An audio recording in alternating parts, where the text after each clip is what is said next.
Welcome to the Mile High Podcast. This is your host, Dr. Daniel Knowles, and we look forward to seeing you on higher ground in September 21st to 24th. RiseUpToMileHigh.com. You know you want to rise up.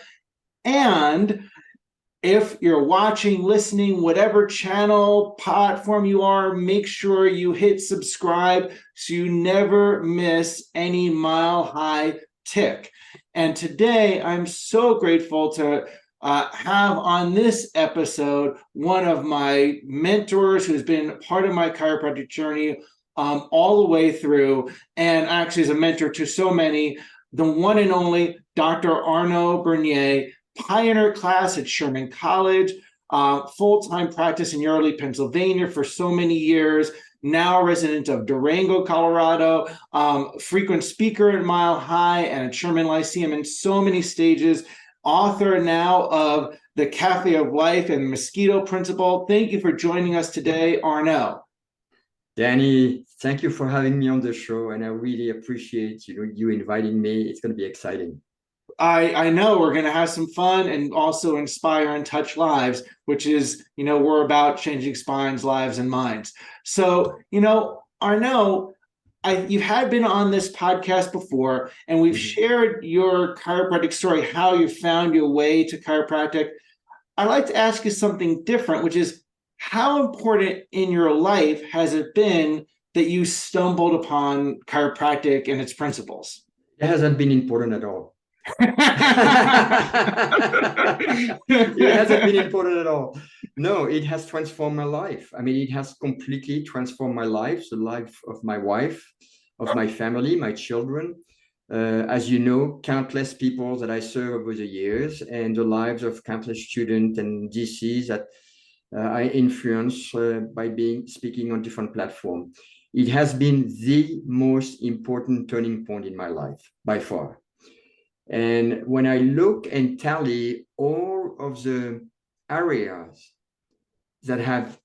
where chiropractic has affected my life, I'm amazed, because I look at it has affected my relationship with my own body, my understanding of health and what health truly is, my understanding of symptom, and that symptoms are not necessarily bad, that we have to be aware of them and learn to understand them and what they mean, my understanding of sickness and disease, my understanding of the birthing process, the dying process, of ecology, of spirituality, of education even, where I put more emphasis for my kids. I put more emphasis on them learning from the inside out rather than just memorization.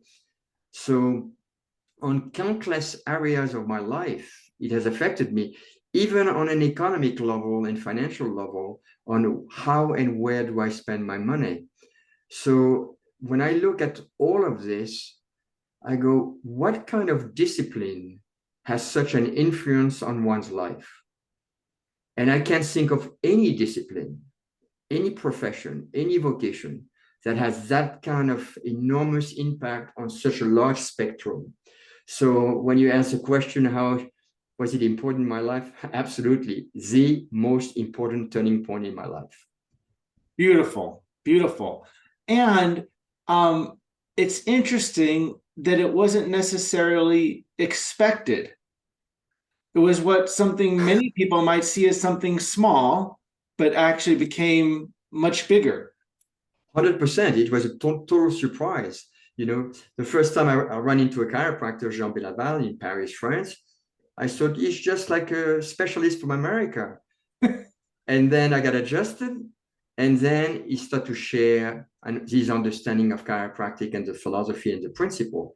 And that's when it was like, wow, a whole world opened up. An entire shift in consciousness took place. So, of course, it was completely unexpected.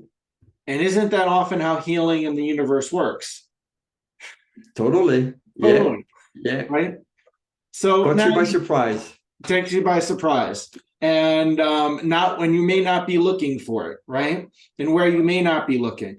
So then you've inspired many people with your hands. You've inspired many people with your words.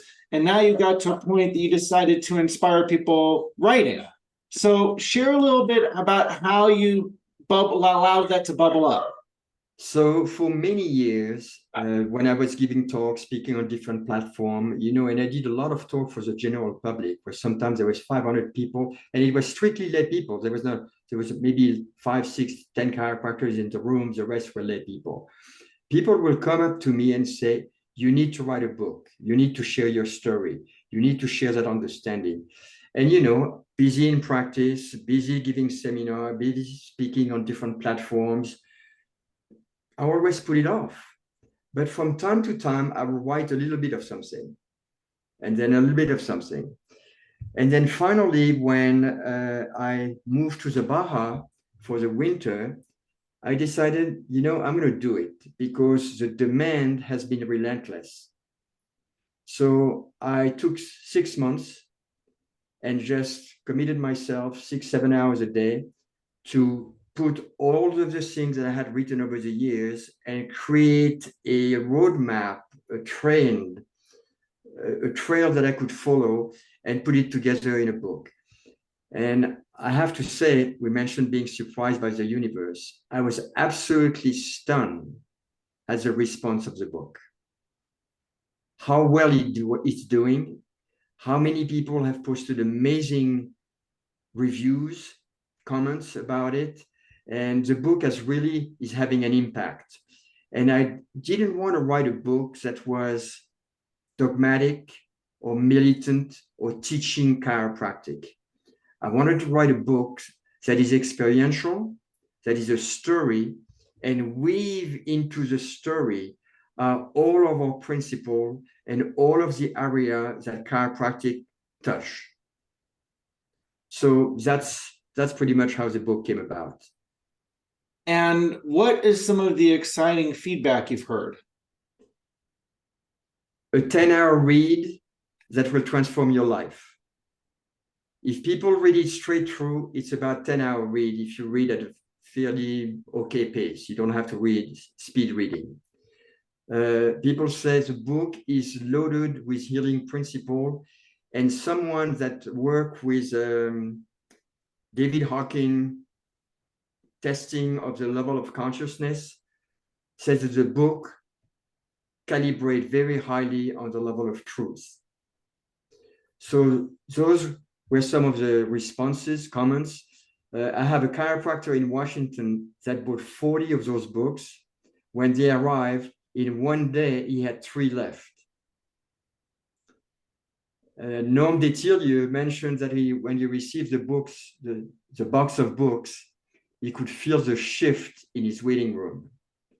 So many chiropractors are giving the book as a gift to their referral angels, to the people that really are committed to chiropractic and refers to them a lot of people. So that has been a wonderful thing. And people have given the book to family members, friends as a gift. So it has done really, really well. And I didn't expect that. I thought, it's going to be within the chiropractic profession. Some people are going to buy it. It's going to do its thing, like many of the books. But it has been doing amazing. Beautiful, beautiful. And when you're at Mile High this year, people can you gladly autograph it for them. Is that correct? Correct. I did that at Lyceum. It was a lot of fun, and I like to tap into the person's energy, to their vibrational field, and then write something specific about them, and then autograph it. There you go. Beautiful, beautiful. Now, you've been to Mile High before. Correct. And I also want to say, wait, where do people get this? What's the best way for getting this? On Amazon. All right, on Amazon. It's in Kindle. It's in Kindle and on Amazon. So it's ebook and paperback, hardcover. I highly recommend the hardcover. Okay. Because of the color template that are illustrations that are extremely meaningful within the book. There is 7 color templates within the book. Good, good. So there you go. You can get it Amazon, get it signed when you're at Mile High. Now, and I highly recommend people do that before being at Mile High. Read it before you get there. Would be my recommendation. I'm actually going to be bringing my case that I just got I was out of town. I just got my case of books and bring it into my office to give them to some of my best practice members.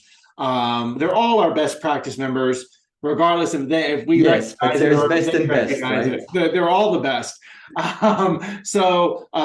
With that, you've been to Mile High before. What has been your experience being at attending Mile High? So, Danny, I have spoken on so many different platforms over the years. Well-known chiropractic seminar, from Dean to New Beginning to Wes Stroud's seminar. What was it called? I can't remember. Living Principle. Living Principles, that's correct. And, state association on campuses and all this, lyceums, graduations. And what is special to me about Mile High is how you have attracted people that can cover the philosophy, the science, and the art. That is kind of unique. And it is not a rah-rah seminar. I've always been, maybe because I'm European, I'm not so thrilled about being rah-rah, like, oh, you're excited, chiropractic, going nuts. And then what I know from that and what I've observed over the years at New Beginnings and other things, that it's wonderful. It's great energy in the room. It's very emotional, but it jazz people up. And then within 3 or 4 days, they crash back down. And then they're like, oh, I can't wait to get to the next one. I can't wait to get to the next one. And I always felt that jazzing people up emotionally is not necessarily the best path. What about having a deep impact into their consciousness so that they can have an experience, but remain very steady and level-headed with their energy so that they don't have a drop 2 days after the seminar. So I really like that about Mile High. I mean, obviously, there is people that are very in love about chiropractic and very excited, but there is a distinction between being in love and passionate about something than trying to rev up the crowd and jazz them up. Right. So that's what I really enjoy about Mile High. Thank you for saying that. And to me, you and I have very similar chiropractic upbringings, and people have influence, and we wanted to bring something that had depth in the philosophy, science, and art, and not just a jacuzzi experience. Correct. And that's what we go for, and also congruent and coherent with the principles of our profession. Now, you mentioned Wes Trout. Donnie mentioned Wes Trout a lot and his programs, and how he was like the heart of chiropractic. Do you remember that? Correct. Yeah. And how was it? You went to those? Yes, I went to a number of those. And what's interesting, graduated from Sherman, I never felt I had to go to a seminar to get my energy back up. Right. I felt I was blessed to have been given such a fantastic education, strong foundation, that my energy and my passion and my love for chiropractic remained the same. So I went to those seminars to contribute rather than to get something out of it. Now, granted, when you were there, you have the camaraderie, you meet with other chiropractors, you have the experience of being in that energy. It's wonderful. So there is something that you receive, but you go there to get something. And Wes Trout had a huge heart, very passionate. And I have to say that there was not that much jazzing up at Living Principle. It was a lot more a steady stream of principle, consciousness, philosophy that was very well dispensed. Yes, that's what Donnie told me, because he went to those as well. Now, you inspire so many over the years, and have inspired and continue to inspire and help people also lift up the philosophy and the art, and so much in practice. Who over the years inspired you, who touched you, that really helped you in your growth? Well, obviously for me, it was Tom Girardi, which I consider the absolute rock of chiropractic. When it comes to the philosophy, I don't know of anyone that is as steady, strong, grounded, anchored. I mean, it's amazing. His understanding and his perception of the philosophy is second to none, in my view. Reggie Gold, obviously, very inspiring. Jim Ziegefuss was very inspiring. Sid Williams, yes, but for me in small doses, because I saw other things that I did not necessarily resonate with. Tremendous Jones used to speak at DE, was very inspiring. Sue Brown was inspiring. Of course, Donnie, Donnie, to me, I mentioned many times, and I mentioned it in the book, that to me, Donnie was to chiropractic what Einstein has been to physics. He really brought a whole new level of consciousness, a new level of awareness about the reality of subluxation and the neurology of the body and the importance of the meningeal system. So that was groundbreaking, absolutely groundbreaking. And as you know, Donnie and I have been very close throughout all those years. I married him at my house in Pennsylvania. I remember it well. Yeah, he would come over for weekends to spend the weekend at our house with Jackie. So we have had a long history, and he has been a tremendous influence for me and an inspiring mentor.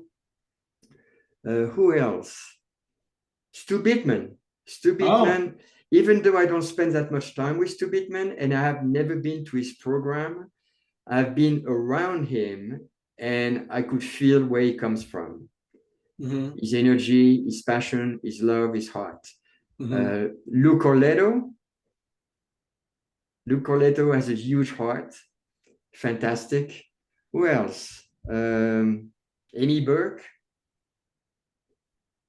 Mm-hmm. Eric Rubin. Clear consciousness, great teacher, very inspiring. Mm-hmm. And it's good to know who have been people that influence you, because people think about you influencing others, but we all have people that, helped us gain insights. We don't do this alone, Correct. We don't grow alone. So by any means. It's a symbiotic relationship. Right. Exactly. Now, how important do you feel? We were just at the new president investiture, Jack Borla, and we were just at it's the 50-year celebration of Sherman in the new building. How important do you feel Sherman is to the future of chiropractic? Okay, first of all, let me say this about the 50th Lyceum and the investiture of Jack Borla. The energy was off the chart on that campus. And it's almost, I felt like, my God, just being in the energy. There was a high, but it was not an emotional high. It was an energetic, spiritual high. It was absolutely amazing. And it lasted for 3.5 days. I was blown away. And I got the same comment from many people that went there. David Vozimer was there. Mm-hmm. Brain Holmes was there. I mean, David Celia was there. So many people were there, and they all mentioned the same thing. It was like a heightened experience. It was amazing. It was absolutely phenomenal. How important is Sherman?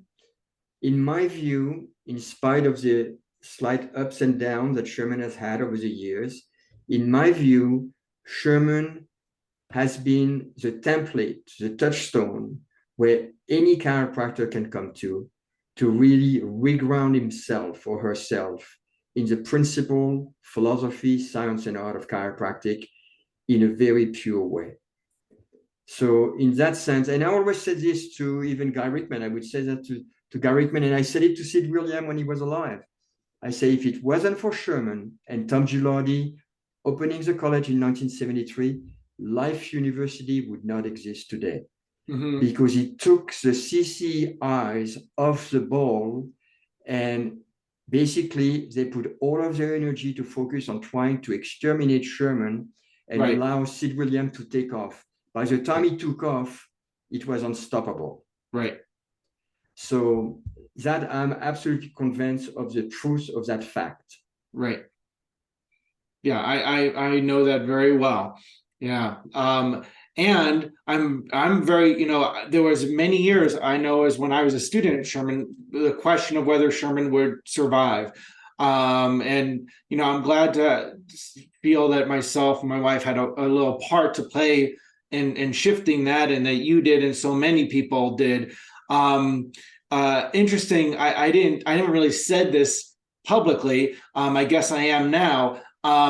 My son was considering going to chiropractic school. He went to visit Sherman, and he came back from visiting, not at Lyceum, but another event that they had for new students. He came back and he said two things. He said, "Mom and Dad, you could feel, one, that the whole school was all about chiropractic, and you could feel that it was full of love and was a family." Those were the things he told me, for a 22-year-old to come back from, to pick those things up. Is, she said, you could feel it in the place and in the walls. And for him to pick that up is very, very touching to me. And that made him decide to go to chiropractic school. So he's going to be Congratulations. months. Yeah, I'm very excited about it because we never pushed it. We didn't want to push that at all. And he was going another direction and didn't find fulfillment in that. So now he's going to be going off to Sherman in a couple months, which Rochelle and I were very excited about. So yeah. Same thing. My son Boo went to Sherman College after going to business school at Philadelphia University. And same thing, we never pushed it. As a matter of fact, when he first decided to become a chiropractor, I did everything in my power to discourage him. Because I wanted to make sure he was doing it because that's what he wanted, not to be in his father's shoes or following his father's steps. Yeah, exactly. So, exactly. And I said the same thing to Danny, because a few years back he said he wanted to do it. I said, don't do it for me. So, and it's funny you mentioned Boo. I remember very distinctly going to my parents' wedding in your house and being a 19-year-old and thinking, what is this and all these crazy chiropractors, and why is a French chiropractor doing a ceremony, and thinking this is so odd and I don't know what's going on here. And I remember meeting Boo, who was very little at that time, and was go talk to and I played with the other kids that were much younger than me in this unusual scenario. Do you know that the afternoon of that wedding, which happened on New Year's Eve, right? Right. We had an ice storm that dropped 1.5 inches of ice on the entire length of the driveway. And there was nobody to call. It's New Year's Eve. There was nobody to call. I spent 3 or 4 hours chiseling the entire driveway to make it passable for all the guests to come. It was insane, man. But it was a good time. Yes, I remember it very, very, very well. So now, with all the years of experience, the years of giving and receiving in chiropractic, for doctors, what would be something that you, looking back, on the things that you've seen, that you would recommend for doctors of chiropractic? My first recommendation, especially early on in practice, or even if you're still in school, is to choose one path in the art of chiropractic and go all the way. I always say you don't want to drill 100 wells 10 feet deep and not get water. You want to drill one well all the way down to the bottom until you get water. Once you have done that, you understand the path of going deeply into one discipline. And then if you decide to shift, you'll know what that path is also in the new direction in which you went. So that's one aspect that I would recommend. The other thing, keep things simple. I'm absolutely astonished how complex people are making their practice. Sometimes I step into a person's practice, there is 3 staff, supporting staff, not DC, 3 staff. And I go like, how many people are you seeing? Oh, we're seeing 12 people in the morning and 14 in the afternoon. And I'm like, are you insane? What kind of system do you have? So keep it very simple. The practice of chiropractic is so simple. If you don't know how simple it is, go spend time with people like Jacob Marek. When I was still in practice here in Durango, come watch how I operate. It is so damn simple. It doesn't have to be complicated. Right. So that's another recommendation. And then above all, know exactly what is it that you do and what is it that you don't do. Be grounded. Be grounded in the foundation of our principle and philosophy, and then be clear. This is what I do, but I don't do other things. This is what I do. That's it. And my analogy frequently is, if I go to my dentist and I walk in and I say, hey, John, I have shoulder pain. Is he going to say, well, let me look at your shoulder? No, he's going to say, I understand. It's uncomfortable. Are you okay in the chair? Yeah, open your mouth. I'm a dentist. How difficult is that? Chiropractic specialize in clearing the neurospinal system so as to free life force in the body, so as to open communication between brain and body, so as to facilitate the expression of innate intelligence in the body. That's it. Anything outside that become a distraction and a diversion and a dilution. So to me, throughout all my years in practice, no matter what people say, oh, I have, an ingrown toenail. I understand. I'm a dentist. Open your mouth. I have a pimple over here. I understand. Open your mouth. I'm a dentist. So that was my internal dialogue. I'm a chiropractor. Let me check you. Right. Now simple. That is a very important advice for doctors. Students, if you were to say one thing to tell students, current students in school, to help them on their path, what would you share? Separate the academic from the reality of practice. A lot of what is being taught in school is taught for the national board, for the state board, for final exam, whatever. Some of it applying in practice. Ask any practitioner that have been in practice 5 years or more. Ask them, how much of your schooling do you utilize in practice?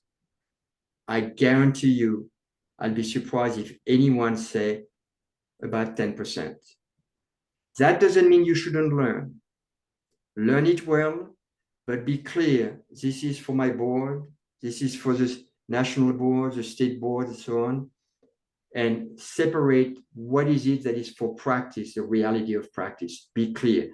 Design for yourself a parallel curriculum while in school, where you are really focusing on the art, the science, and the philosophy of what you will use in practice. So design for yourself a parallel curriculum, aside from the academic curriculum.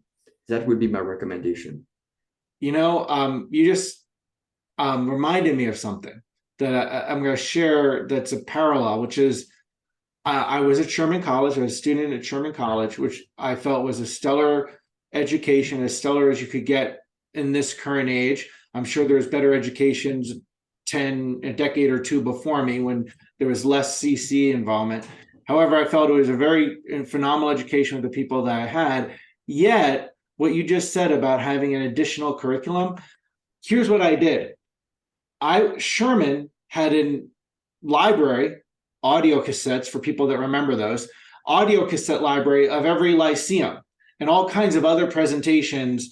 I went to the Sherman library and I got my stack of audio cassettes every week, and I got all kinds of lyceum presentations. I listened to them to and from school in my car, from the Valley of the Blind to Reggie. I would say this month I'm going to listen to Reggie. And I got like lyceum talks for years and years.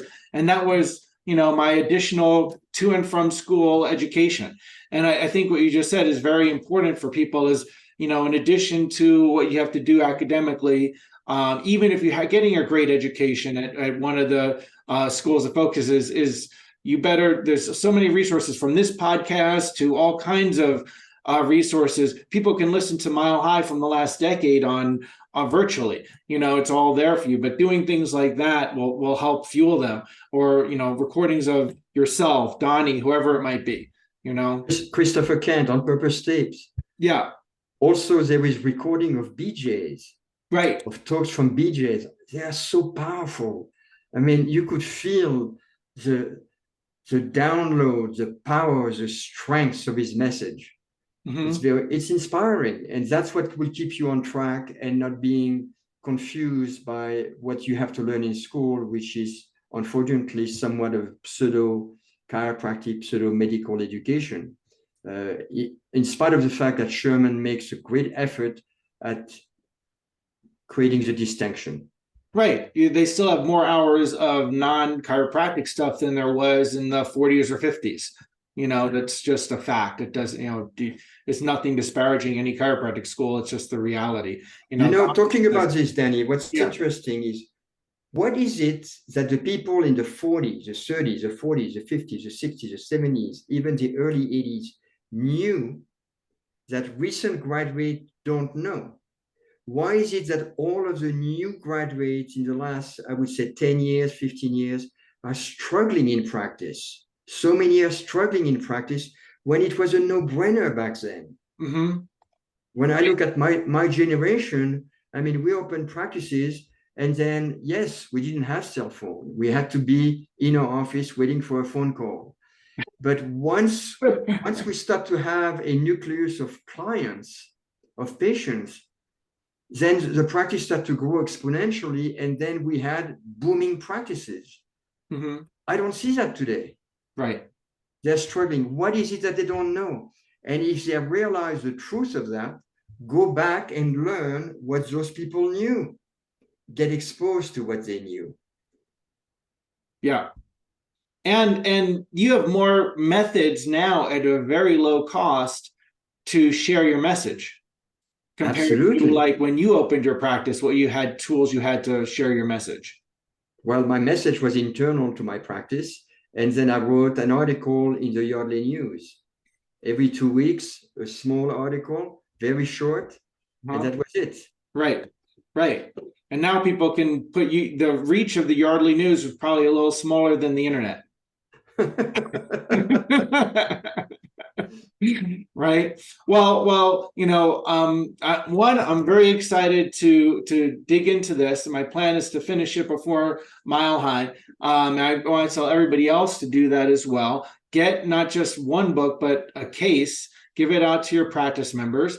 Get it autographed by Arno when you're at Mile High. And I have to say, this is also, people don't know this, the last segment of Mile High on Saturday night is going to be 3 people. Not necessarily this order, but it's going to be Dr. Jack Borla, the president of Sherman. It's going to be yourself and Donnie. That's going to be a phenomenal end of an event.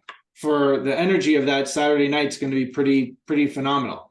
And that's before the spinal tap, right? Yes. So I got to tell you this, Danny. When I saw Spinal Tap, I'm like, I'm clueless about the musician and the name of the groups and all this, or the movie. Clueless. And I'm like, what is he talking about? Spinal Tap as a team for Mile High this year. And then I ran into Wade at Lyceum, and then he came to Ojo Caliente, which is a hot spring in New Mexico, and we spent 4 days together. And I got a drift as to what Spinal Tap is about. Yes, pretty funny. Making fun of 80s rockers, and it's taking one louder. And you know what? Do you feel like we had to bring the chiropractic message one louder? Absolutely. Yeah. Not 10, 11. Yeah, 11. Exactly. We really do need to. Maybe more than one louder, maybe 10 or 20 louder. Yeah. I see behind you. I see behind you. Go to 11. Right. Exactly. You see it? Yes, exactly. Exactly. And that's what we're doing. That's why it's Mile High 11. So, again, Arno, when I walked into that wedding and you were doing the ceremony, I had no idea what was going on or the influence you would continue to have on my life and the lives of so many. So really grateful to have you join us this year. Is there a last message you'd like to share with people on this episode? Fall in love with chiropractic. Fall in love. If you haven't fallen in love with chiropractic, you haven't looked into it yet. Mm-hmm. Because anyone that will look into it will fall in love with chiropractic. Mm-hmm. Yes, yes. Well, that's very wise. And obviously what you stumbled upon that you did not anticipate that shifted your life did that. And so thank you everyone for listening to Mile High, watching the Mile High podcast. Hit subscribe because you will never want to miss any episode. And you certainly do not want to miss being at Mile High this September 21st to 24th. It will help you rise up one louder. And so riseuptomilehigh.com, easy to remember. And we look forward to seeing you on higher ground in September. We look forward to seeing you and you then rising up to impact your community more. Thank you so much today, Arno. Thank you, Danny. That was fun. I always enjoy it. And I remember, when you were a student at Sherman and I came to speak, and sometimes it was off campus, sometimes it was on campus. And I didn't know that you would become such a powerful, important, influential person in chiropractic. And I know you're doing it because you love the principle and the philosophy, the art and science, not for self-promotion. I feel that very much about you. Thank you. Thank you. It is a labor of love as it is for you and the people that influence me. So everyone who's watching, keep changing spines, lives, and minds with chiropractic.